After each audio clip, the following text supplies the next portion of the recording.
I got to a point where I literally had a moment of looking up at God and being like, I refuse to live another second of my life this way. I'm going to reorient myself to my sovereignty. The most important thing is to live in truth with yourself. Welcome. I'm Alyssa Nobriga, your host of the Healing and Human Potential podcast. A place for you to discover the multidimensionality of what it means to be human. Over the past 20 years, I've trained thousands of coaches in my methodology, leveraging my experience as a former psychotherapist, and I'm here to share with you all the wisdom and insights that I've learned along the way. Each week, I'll share with you life-changing tools to support you in awakening and manifesting your dream life from the inside out. We'll be exploring the intersection between ancient wisdom and modern everyday life, really diving deep into the art of human potential through the lens of psychology, spirituality, and coaching. Let's let the magic unfold. In the self-development and spirituality space, there's a lot of focus on facing your shadows and feeling your pain. And this is really important, but we also want to recognize that healing doesn't always have to be hard. It can also be playful and pleasurable. And so that's why I'm excited to chat with Vylana today. She is a vocal artist, a sound alchemist, and she really is a walking permission slip to help you embody exactly who you are. And so today we're exploring how you can open yourself up to more pleasure and the beauty of healing through sound and this technology she's actually going to channel here on the podcast, so you can more fully embody your radiance and let yourself receive on a deeper level. I am so happy that you are here. Oh my goodness. You literally embody goddess energy. You just like exude this queen energy. I'm so in love with you and the way you look and the way you move through the world. Thank you. And I know it's a big thing for women to take up space, to have a voice, to really own their power. And I just see you do it so eloquently that I'm curious about your journey with it. Like, have you had to move through people pleasing or other blocks to really fully fucking own it the way that you do? Because I'm inspired by it. Thank you. Yeah. And I'm just like, what's your journey been like with this? Thank you. Thank you so much for such a beautiful compliment to just start this thing off with. It has honestly been a journey. There's, when I was young, there was this part of me, when you're younger, you're so connected to the divine. You're so connected to yourself because you're not molded into all of the, you should be this way and this container and this is how you will get love and you're going to be shamed for this. And so when I was little, my mom tells me these stories about how I was just this force of nature that had so much will. I was a dancer when I was little. I just had this very like kind of big, energy. And over life, I would say starting probably around the time when I was like 14 and I was going through some, deep emotional trauma. And that was sort of where a lot of my core wounds began. It was like everything in life began to put me in a smaller box and put me in a smaller box and put me in a smaller box and feeling, judged for this or that, going through lots of relationships where the reflection from the masculine was, I don't choose you, lying, cheating, betrayal, whatever it could be. And so I think throughout my development of not being totally mature yet, I started to learn how to just show up in a way that I would be loved for. Yep. So I would, and I'm a Gemini, so I'm very talkative and I'm very social, and I haven't really had a very shy personality. I have like a little bit of a hermit nature to me as well, so I'm kind of I'm dual in that way, which I guess is also sort of Gemini. Yeah. But I noticed I actually lived here in LA for like all of my 20s. I was working in nightlife, in a completely 180 lifestyle that was not spiritual whatsoever, that was not rooted or anchored in any sense of self. It was like I would show up to any environment and I would read the room and chameleon my way into fitting the room. So it was actually pretty empty and very difficult to find any kind of depth or intimacy with people. And so when I lived here in LA, I was very guarded, you know, and also pretty unhappy in ways, because I didn't really feel like I was connecting with people, but at the same time, I wasn't really presenting any kind of authentic expression. And so through, you know, lots more trauma and starting my spiritual path in 2016, which was, you know, I was going through my Saturn return, and so many, I won't get into the stories, but just so many things in my life were just like flipping on its head. And it was my first year that I was introduced to plant medicine by my husband. And I'm not condoning that this is what the path people should take, but it was calling to me at the time. And, you know, that was really this opening into a different sense of life and meaning and purpose. It was the first time I ever questioned, you know, what do I believe about life? Like, what do I believe? My grandma had died that year. So it was like, I don't even understand. Is there a higher power? Is there a God? I was not religious at all. And so I was kind of just in this space of inquiry, because so many things had gone so wrong that, and just, you know, it's like that contraction and that tension and that pressure right before there's the expansion into a new timeline. And I really took that seriously, you know, even though I didn't have a lot of spirituality or self-awareness, to be honest, at all. But I just started to really listen, and I started to, through a series of other things that I won't get into those stories because this will just get so long, but I really just started to look in the mirror. Good. You know, there was aspects of me, I will tell this story because I appreciate authenticity in people, especially when it's something that might feel shameful.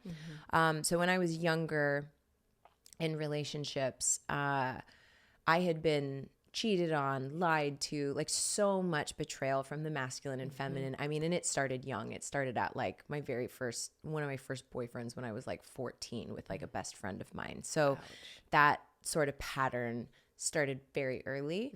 And I sort of learned through that pattern in my own, you know, survival mechanism of trying to be safe in life. I learned how to keep myself safe by just doing whatever was best for me, because nobody's going to have my back. So I'm going to have my back. So I actually also became a transgressor, and I lied, and I was manipulative, and I was really, you know, I was really smart at being 2 steps ahead of everything and being able to, you know, read and navigate. So it's a safety strategy. Totally. Yeah. And I did a lot of, you know, I did a lot of harmful things that I never got caught, but not things that were at all in integrity with, you know, really loving people. And from that place, I was really lost. But at the point when I was about 24, I got caught for the first time.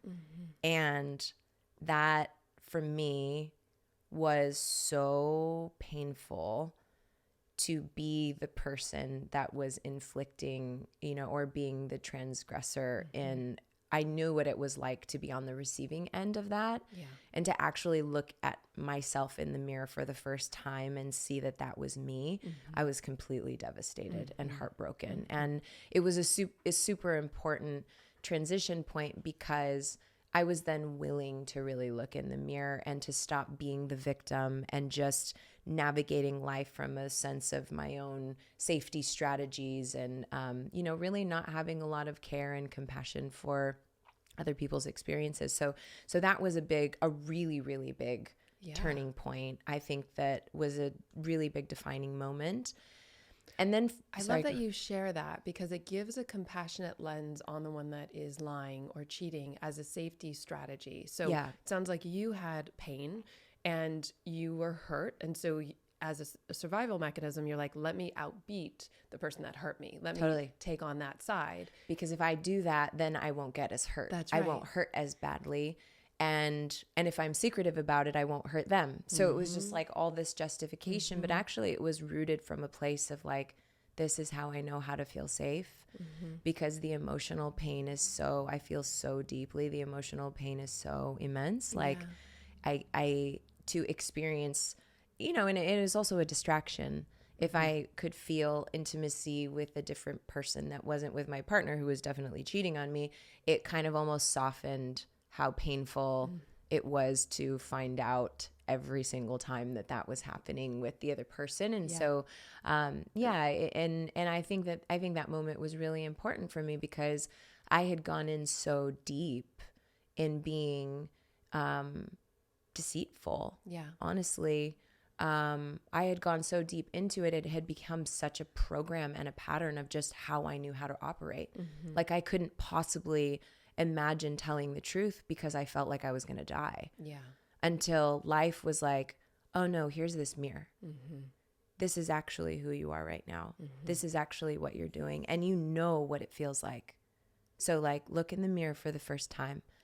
And it was brutal, you know, like I really had to look deep within and really, just meet myself from a true lens at the time. And that was part of actually, you know, even before my Saturn return, that was a big part of what sort of like opened me into having a sense of my own center and a sense of integrity. Because from that point, I went fully the opposite direction, and I was so overly honest. It was like, even if somebody wasn't even hitting on me, I'd be like, just so you know, I'm not interested. You know, it was just like overly honest that was unnecessary. And so it was important though to sort of hit that moment of like a rock bottom, because before it was just like, yes, I'll show up. Like, who do you want me to be? I could be that. Who do you want me to be? I can be that. And there's this like, I don't think it was a consciously seductive kind of energy, but there, you know, there is, though. It's strategic.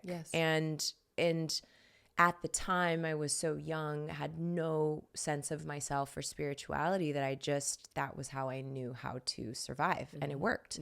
And then also other elements of, you know, being really passive and just people pleasing, you know, like, what should we do for dinner? Oh, whatever you want to do. I'm happy with anything.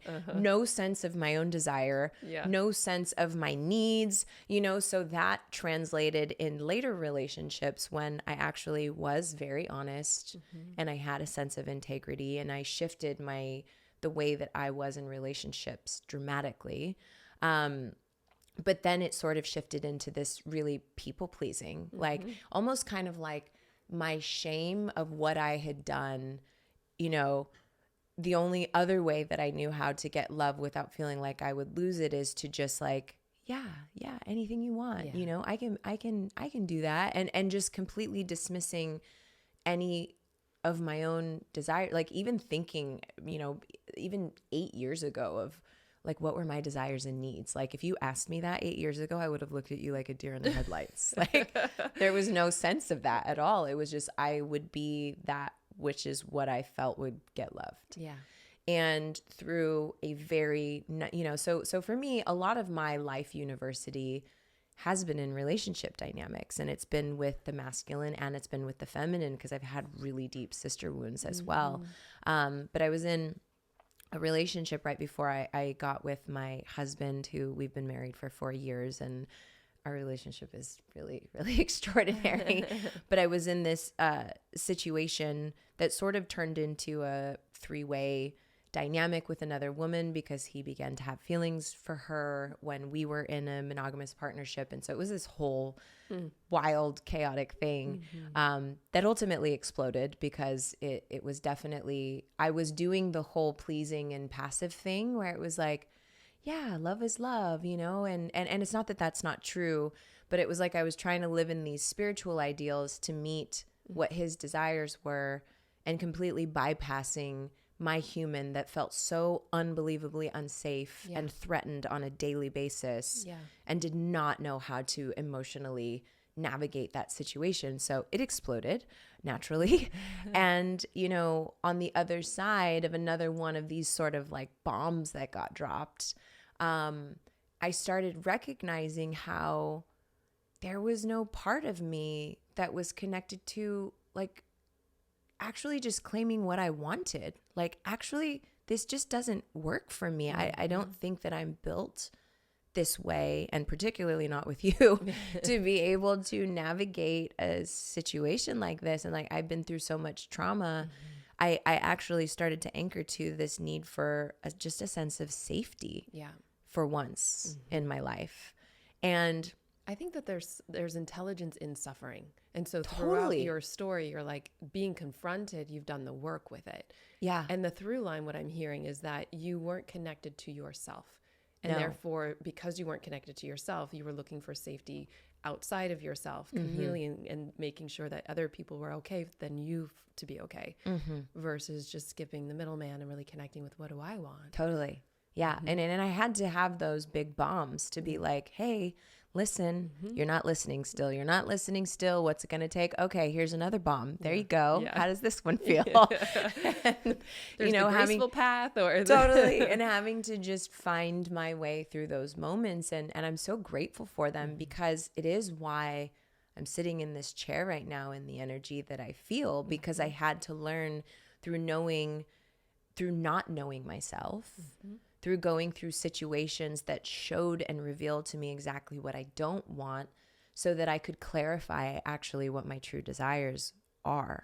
And so in that situation, after the bomb, it was like, okay, I'm pulling everybody's hooks out of me. Good. Like, I don't care what you want from me. I don't care what you want from me. Like, I'm done with what everyone wants from me and how that wavers me out of what I need for myself. Were you able to get there because it was so hard doing it the other way? Yes, because I got to a point where I literally had a moment of looking up at God and being like, I refuse to live another second of my life this way. I'm complete. Like, I was just so done. There was no part of me that had anything else to give to living that way. So it was like, I had that moment. I hit the rock bottom. I had the fed up moment. And then it was like, I'm going to reorient myself to my sovereignty. I'm going to soften and get more intimate with myself to understand what is it that I actually really need, and understanding that it is valid for me to ask for it. And that doesn't mean that somebody has to give it to you, but it shows you where there's alignment and where there's not. And being okay with, all right, that might mean I lose this relationship.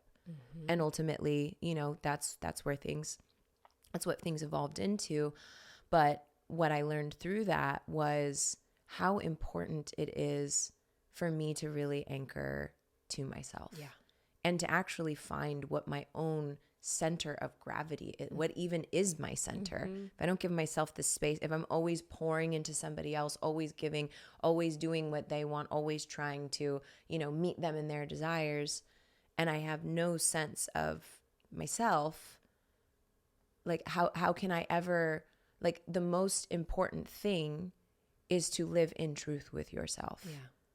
And that might not resonate with a partner. That might not resonate with a friend. And I've learned throughout so many of these difficult situations in life, like, you know, I went through feeling like, oh my gosh, I could lose everything. I could lose the thing I love the most in this relationship.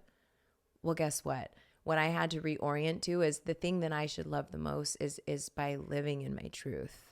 And not from a place of, you know, I think that when people use that language, it could come out, it could be a little shadowy.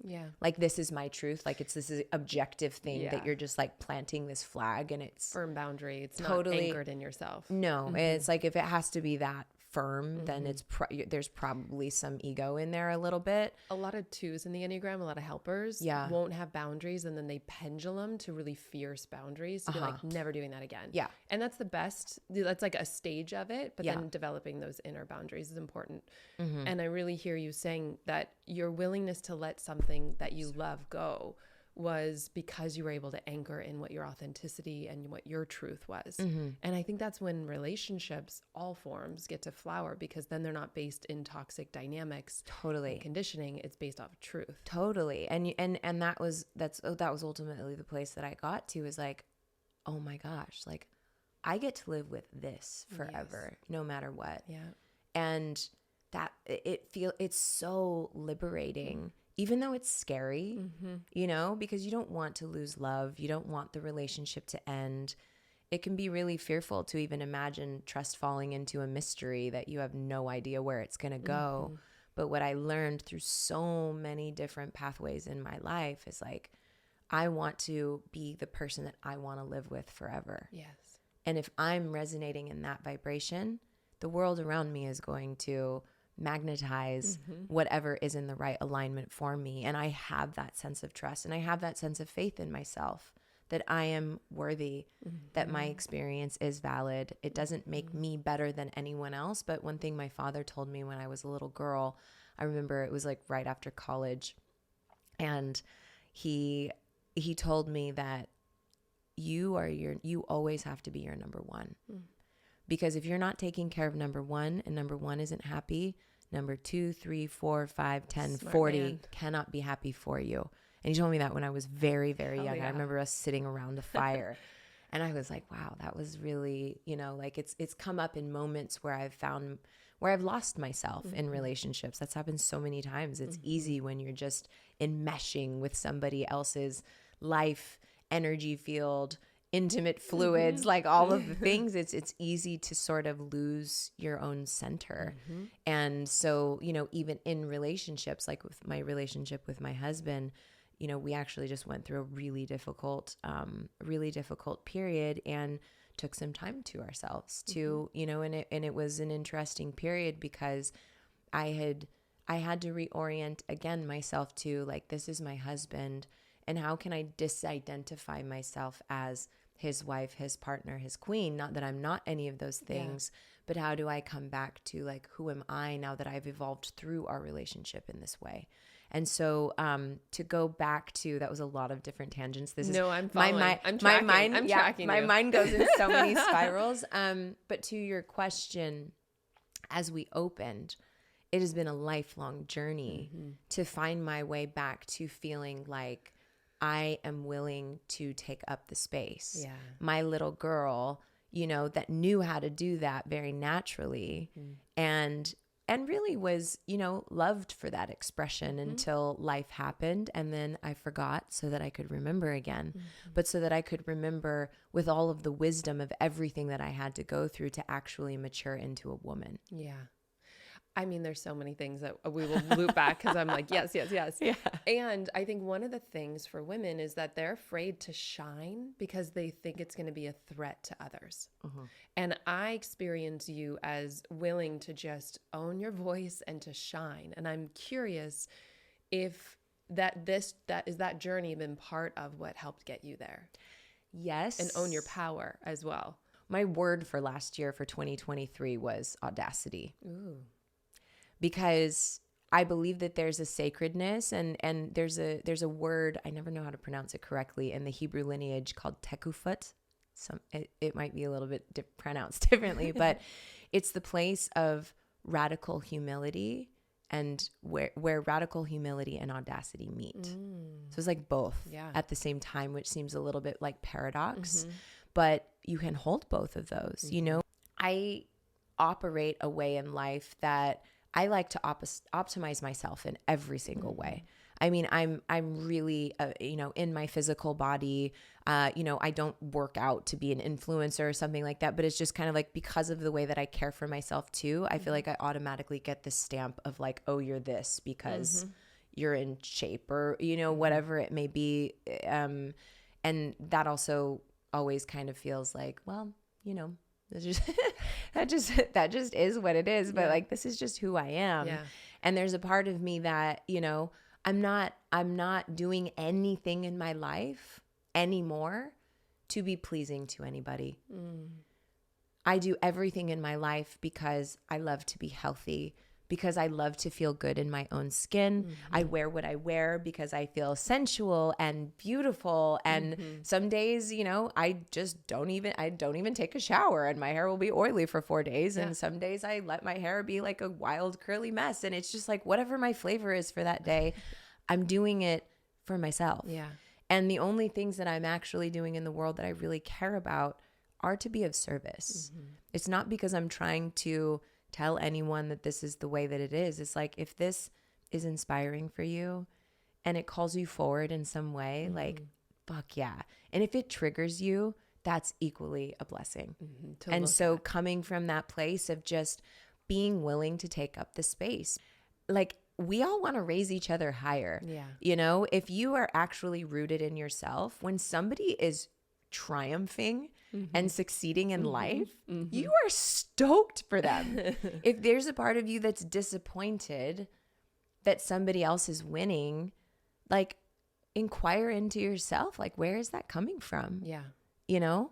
Yeah. Am I in some sense of competition? Does that make me feel less worthy because they're winning? Yeah. You know, and I've also been there. I'm not saying that I'm completely innocent of that. Like, I actually, like, even with my sister Blue, I had this thing with her for a little while where I noticed myself being mildly in like competition in ways. And I've, you know, acknowledged this to her and on podcasts. So I'm not innocent of that either. So I'm not saying I'm perfect, but it's important to always come back to what is here for me. That's right. Because I have to live, I'm the one that has to live inside of myself. And I want to have beautiful relationships, and I don't want to be in competition and comparison with people, because I am one of one. Yeah.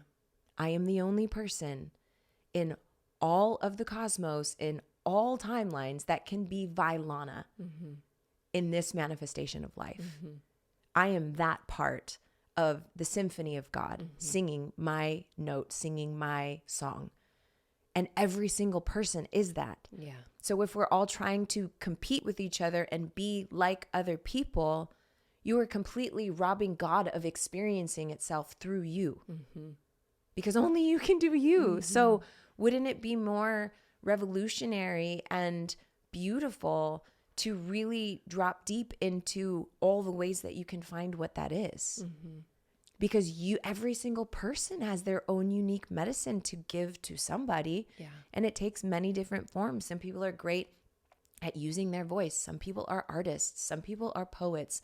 Some people are really incredible at making wooden chairs, and they fucking love it because there's an art to it. Yeah. You know what I mean? Like, it's not like being, I think we idolize certain things in society, like, oh, being famous is that's the thing. Like, you know, we idolize actors and, you know, people who have a lot of money and all of these things. And it's like, if you actually meet lots of people like that, do they actually feel like their soul is fulfilled by what they're doing? Money does not buy you happiness. Money does not buy you love.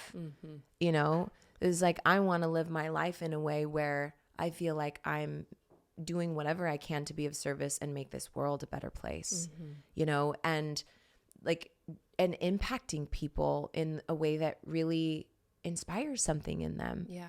And sorry, I'll let you speak. You've mentioned a few things that I think are so important to highlight, which is it's the whole human experience and spectrum is fine. We can say yes to all of our experiences, but look within. Instead of focusing on the person, what's the pattern that's triggering me? Because either Blue is the example, or it's going to be another sister or friend. Always going to be somebody else. Because it's projected from us. So then rather than focusing on the person, what's the pattern that I'm being triggered by?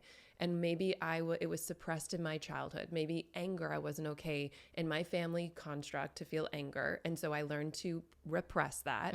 And oftentimes what we repress, our partners express. Totally. So it's like, what is the mirror that this is teaching me, which I think is so important for people to hear. Yeah. And then how do I use it to get free? Because everything I'm hearing in your story is that you've done things full out in a certain way, and then you just make a decision and then also show up to make those choices. Yeah.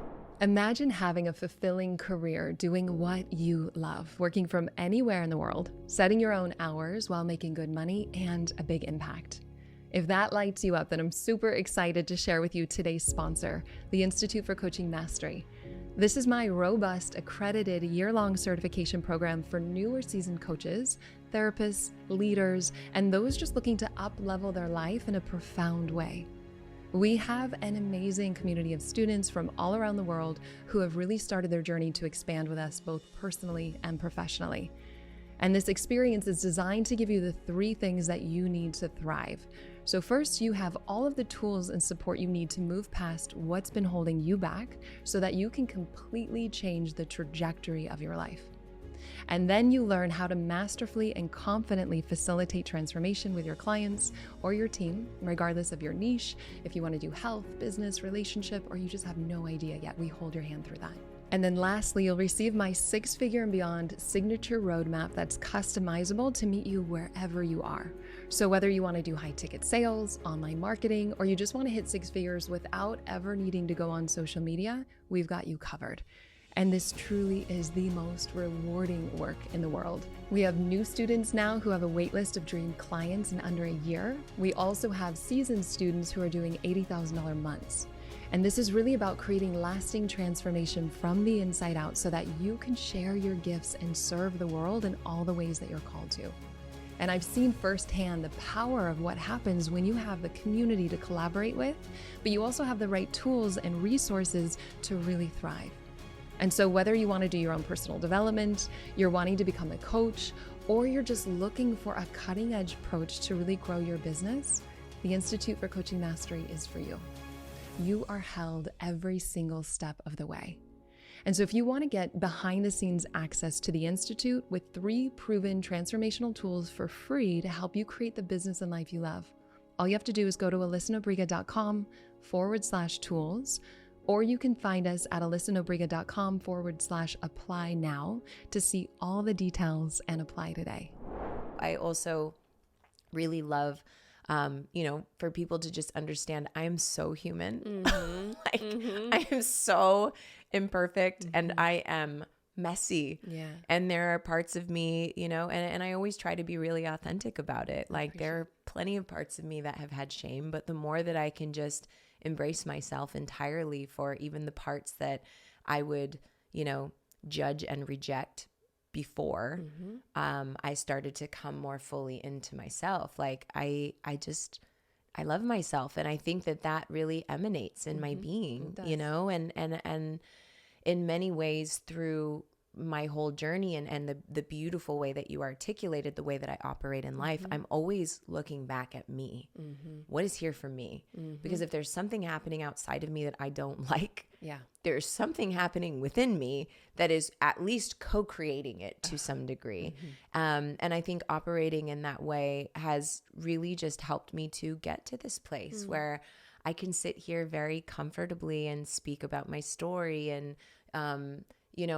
I don't feel this energy anymore of me trying. Yeah. I'm not trying to show up as anything other than exactly where I'm at. Like if I came to this podcast and I was having a really rough day, I would be honest about having a really rough day and whatever was alive for me, in that moment. I love that. That's a level of freedom. And what I hear is by you accepting yourself, all parts of you, you don't feel like you need to perform. You can just show up authentically, which has really been the medicine of a lot of the life story that you've shared here. And one of the things I experience about you is and I would love to hear your perspective around the feminine and receiving.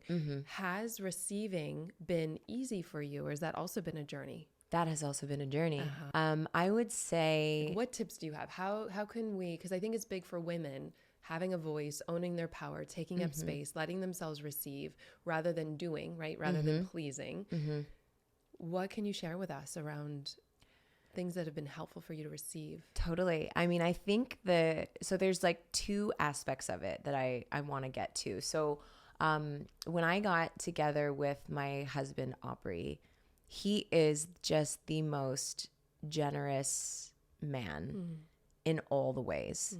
And it was interesting for me as we came together because I noticed a lot of places where it's like, oh no, I don't need, no, it's okay. I don't need, you know what I mean? It's always this like trying to have humility, but actually really desiring something, but being like, oh no, like I always did that. And it is so much easier to give. And I kind of had to learn through just the willingness, but also giving myself the permission and understanding. Like I got to this point within that context, and I don't exactly remember the moment, but I remember saying to myself in the mirror one time, I'm worthy to receive this. I deserve this. And it's okay for me to receive this abundance, these gifts, this love. Like I've worked so hard in life to, evolve and to love and to continue to open my heart even when it wants to close. Like I've done so much spiritual work that I really deserve to receive. And so it sort of started at that point with him. And Because again, that's big, especially for you if you've been a giver, right? If Always. you've been pleasing.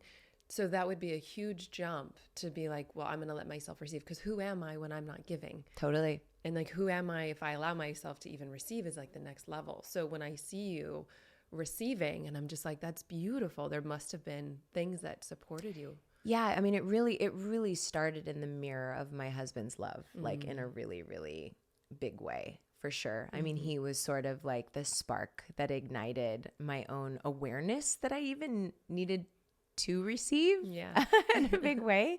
So blessings, and so much love to my husband. I miss him so much. We've been apart for 2 weeks, and I'm like, and then I would say, you know, connecting to the feminine desire.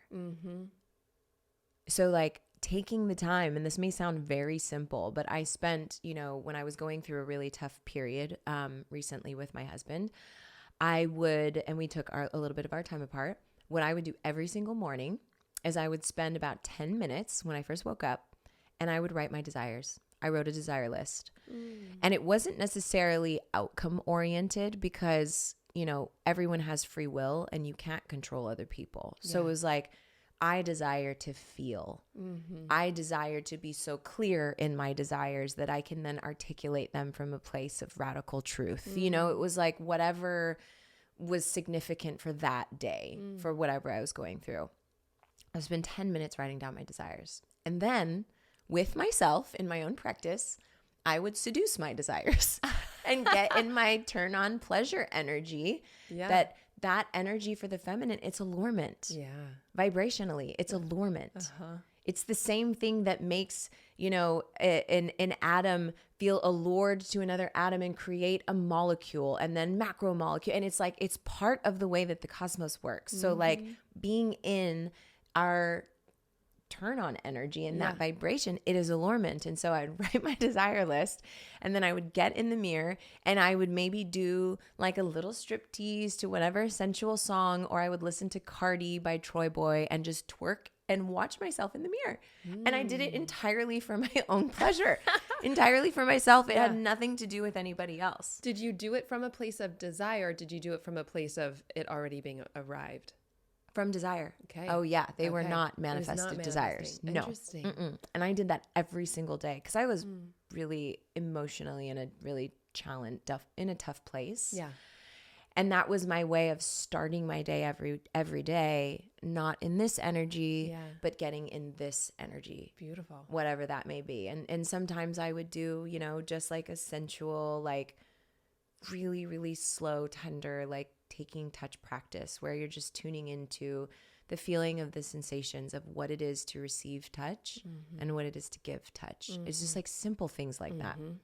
So that was another really big one about receiving is, you know, you can receive just by somebody giving, and you can also receive by actually claiming your desires.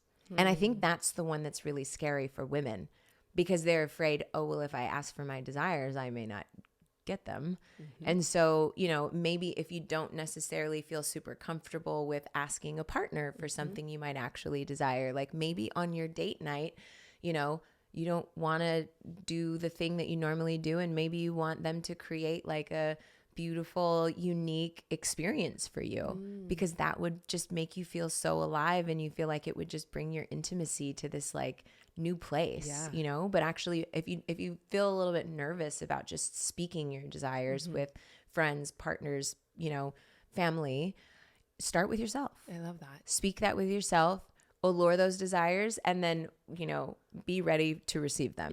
I will say for myself, it totally worked. And that practice also helped you clarify what your desire is, which is an important piece. Totally. And I work with a teacher of mine. His name is Dr. Mark Gaffney, and he's a Hebrew mystic. So I know all of these, all this language from the Hebrew lineage. And berur is the term that's in that lineage, and it's the clarification of desire.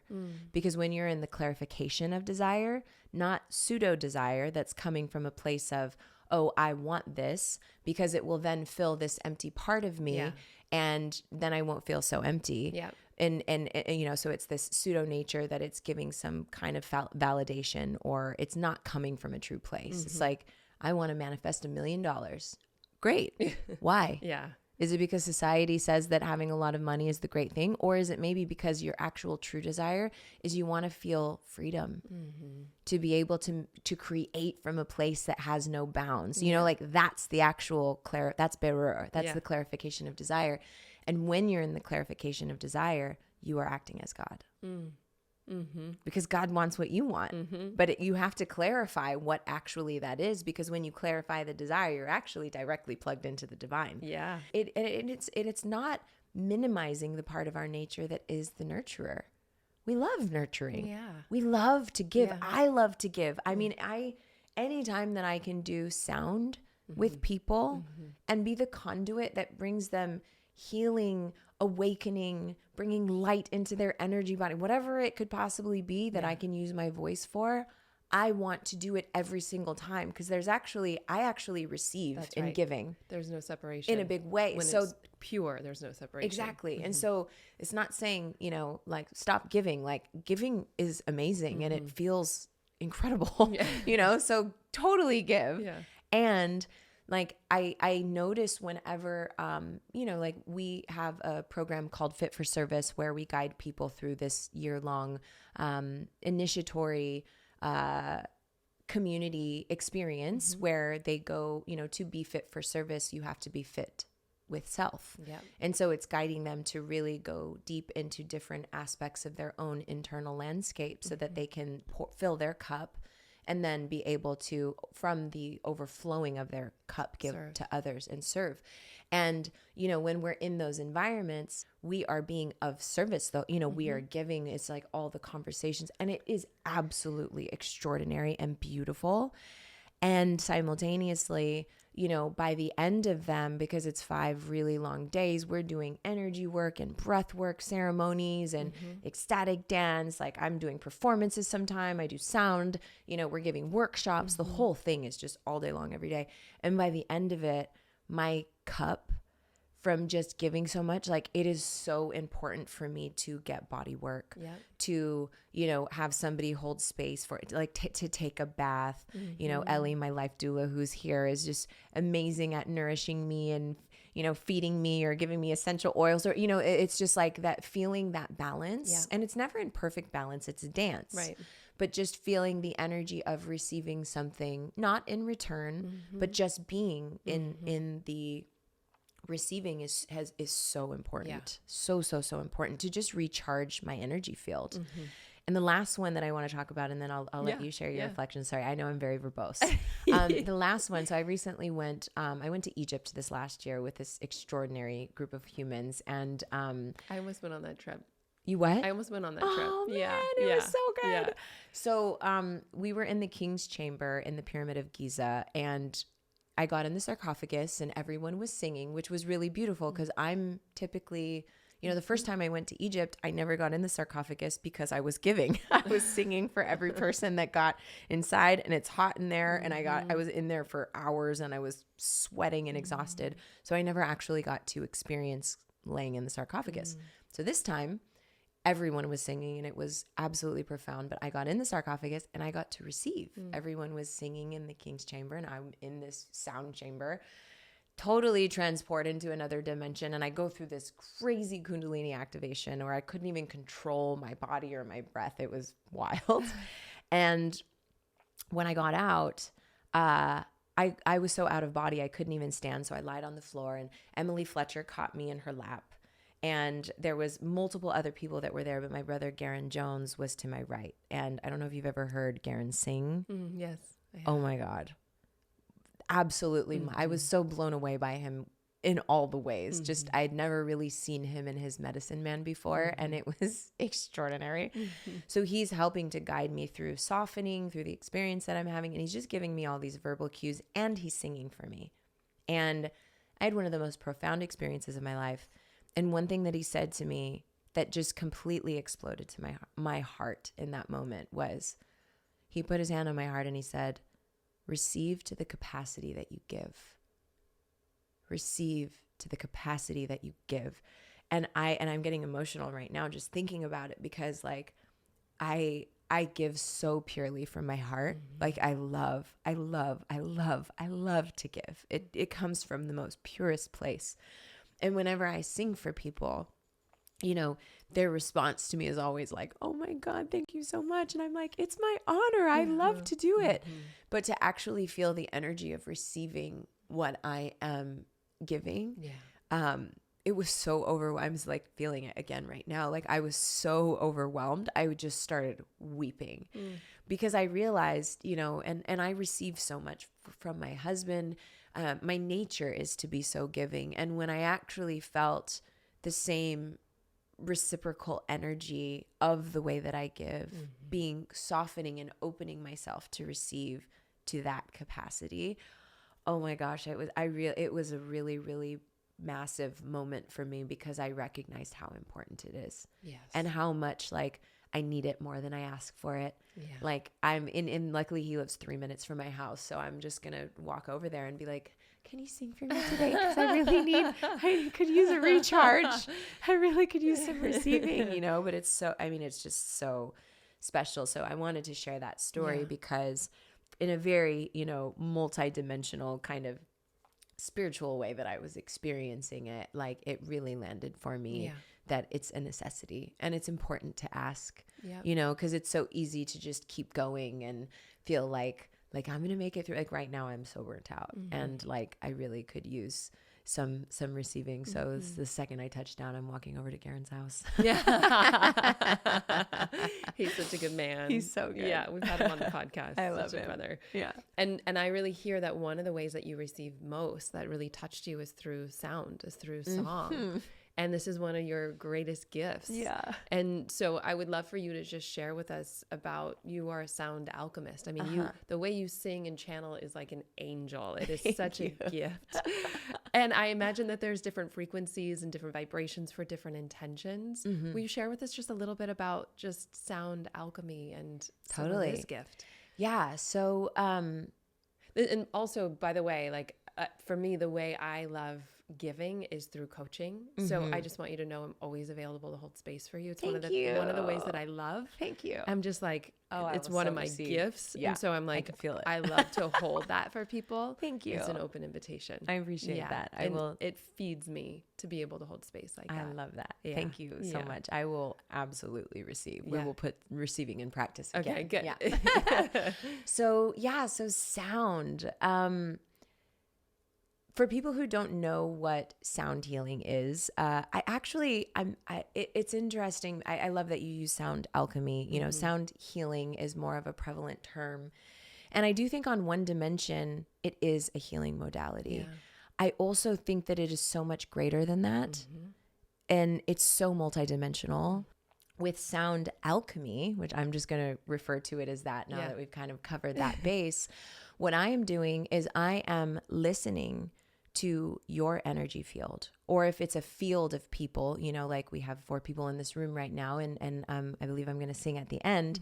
I'm tuning to the field of this room and singing into the field. What would bring the field back into more vibrational resonance? And so because it's all of our energies, each person's energy field is within whatever it is that I'm hearing. And so I'm sort of singing into whatever that kind of baseline is between everyone, because everyone's vibration is at different places. Everyone has different, you know, places in their spiritual evolution that they're at, but sound is universal. It doesn't matter. It doesn't require for the mind to understand. It completely bypasses everything. And simply through the law of resonance, your body wants to resonate with what I am bringing through in the transmission. And so I work in holographic sound healing. If I were to do an individual session with somebody, we work through the 7 chakras and out through the auric field, bring that energy down into the physical body. And then there are other things like this project, which I can share about at some point. But this project that I just started where I'm actually tuning into a specific person's energy field, and almost like an Ikaro. that you would hear in an ayahuasca ceremony. So icaros are the songs of the plants. And I've actually done a plant dieta with a plant called marosa. And this particular technology, the shamans will, fast and do all these other things. I won't get into the whole structure, but you're devoting your entire attention to one specific plant to receive the medicine that it has, because there is a message, like a rose. A rose is like so perfectly, beautifully delicate and soft and tender, and yet it has thorns. It has boundaries. It has a healthy no. You know what I mean? Yeah. And the way that it wilts and the way that it ages and so there's medicine in every beautiful creation of Gaia. And the shamans understand this technology. And so they sit with a specific plant, and in ayahuasca ceremonies, the plant will gift them an icaro. And the icaro is what they use in ayahuasca ceremonies to do sound healing during an ayahuasca ceremony. So they call on their plant teachers when they see that there's a disturbance, whatever it is that they're perceiving in the shamanic space, and they're using vibration to help tune your instrument. So they're doing the same thing. And so after I did my first plant dieta with marosa, I got my very first icaro, which is so special. And it comes through a lot when I'm doing energy work and sound with people. But I've noticed that ever since I sort of opened myself to that technology, places have a song. People's bodies have an icaro. And it's almost like, when I'm singing, I can place my hand on somebody's heart and a song will come through that's very specific. It has a melody. It feels like an icaro in a, almost like in an ayahuasca space, different types of melodies. But it feels like their soul song. Yeah. And what it is that needs to translate their true essence to them in that moment for them to more fully remember who they are. And so this whole project is about, bringing through those transmissions of really amazing people. Yeah. And, I'm not singing in English lyrics while I'm singing frequencies that have different shapes and sounds. People like to call it light language. I stay away from that because I think that that can be used in a little bit of like a spiritual narcissistic way in the new age community where it's like, I'm going to speak light language. Let me show you how to do it. It's just like a little bit too much for me. So I don't really like, however, it is the frequency of light, so it is. And I don't like using that, but, and it's always just completely and entirely intuitive. There's no part of me that has any idea what it's going to be like in the beginning. I shot 3 different episodes of this series that I'm doing called I Am Unique Sound. I'll have one with Robert Edward Grant. I'll have one with Blue, and I have the most unbelievable lineup of people who I'm doing these with. And each of them had the most unique song. I'm using the same instruments, but what comes through intuitively is completely their soul essence, which is one of one. It's nothing like the other ones. At all. That's beautiful. And mastery, when you let go and let it channel what it wants to be, when you know how to play the different instruments and you just allow it to move through you in that pure way. So beautiful. I would love for you to give us a taste of this if you're open. Yes, I would love to. Okay, lovely. So let's maybe do the intention of helping people receive. Okay. So that they can open to letting themselves be held. Beautiful. Yeah. I love that. All right, so just inviting everyone to go ahead and close down your eyes. If you are listening to this in the car, please don't close down your eyes, but just simply listen from your heart with your eyes open as you drive. And take a gentle breath into your heart space through your nose. And exhaling, allowing yourself to just very gently drop into this present moment. Keeping your breaths slow and steady and gentle. Allowing for anything else that may be on your mind to just fall away with your exhales. And saying a prayer for all of you that are listening to be able capacity to simply receive. There is nothing for you to do in this moment other than simply be in the brilliance that is you, and to receive these sound frequencies with an openness in your heart and a curiosity for what it can open in your life. Taking another gentle breath together, inhaling, exhaling.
From your heart into the space that you are in, feeling and presencing to this energy with the understanding that the more love you receive into your heart, the more that you are willing to receive, the greater capacity that you have to give from that true place that is so loving and generous, overflowing from your cup that is already full. Taking another breath down into the belly, making this one deep, allowing your belly to expand, your ribs to expand, your heart to expand, your throat, holding it at the top, and exhaling with a sound.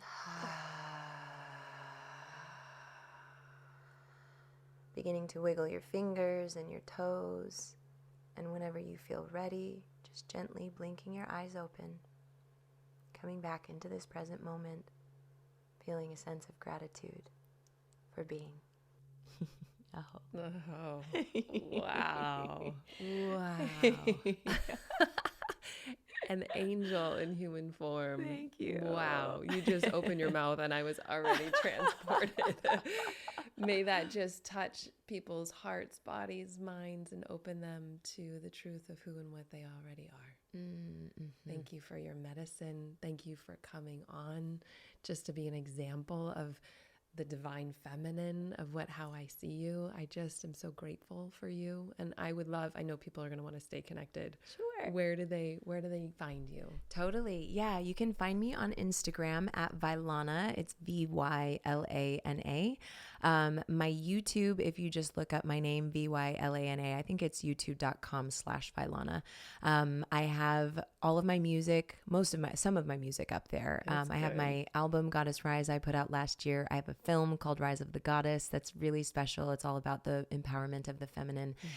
And on my YouTube, I'm going to be releasing this new series called I Am Unique Sound.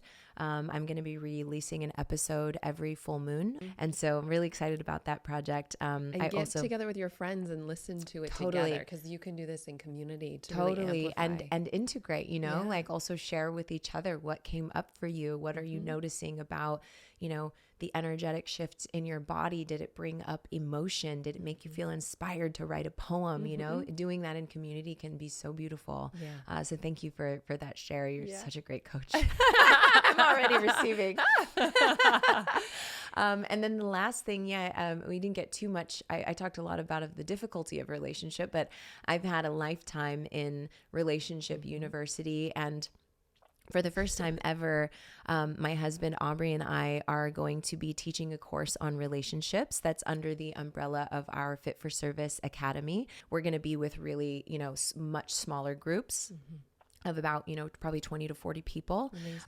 For 13 weeks. We're going to go into the breadth of this deep coursework that has come from our life experience and also our deep study with our teacher, Mark Gaffney. And yeah, I'm around. Everything that I'm doing is going to be on my Instagram. So if you just go there, my link in my bio has everything that I'm everything that's most present to what I'm doing. We'll put it in the show notes as well. Beautiful. And just thank you for your generosity, your openness to be so authentic and transparent, not only on the podcast, in your life, but also in the service and the offerings that you guys are sharing in the world. You. So needed. It's so good. I love Thank you, Layla, for bringing us together, because we met at Layla's birthday.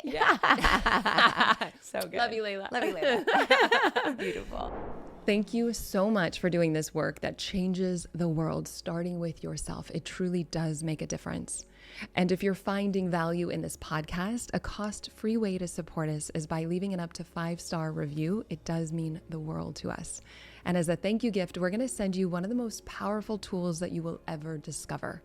You're going to get behind the scenes access showing you how to live into your full potential without letting fear hold you back from stepping into your dreams. Just head over to Apple Podcast or Spotify and leave a review now. You can take a screenshot before hitting submit and then go to alyssanobriga.com/podcast to upload it. And make sure to have your automatic downloads turned on wherever you listen so you don't miss any of the upcoming episodes. I have so much magic I can't wait to share with you. And you can find all this information in the show notes below. But lastly, if you're on Instagram, I love connecting and hearing from you. So come on over and say hello. I'm at Alyssa Nobriga. Thank you again for being here. I cannot wait to share more with you.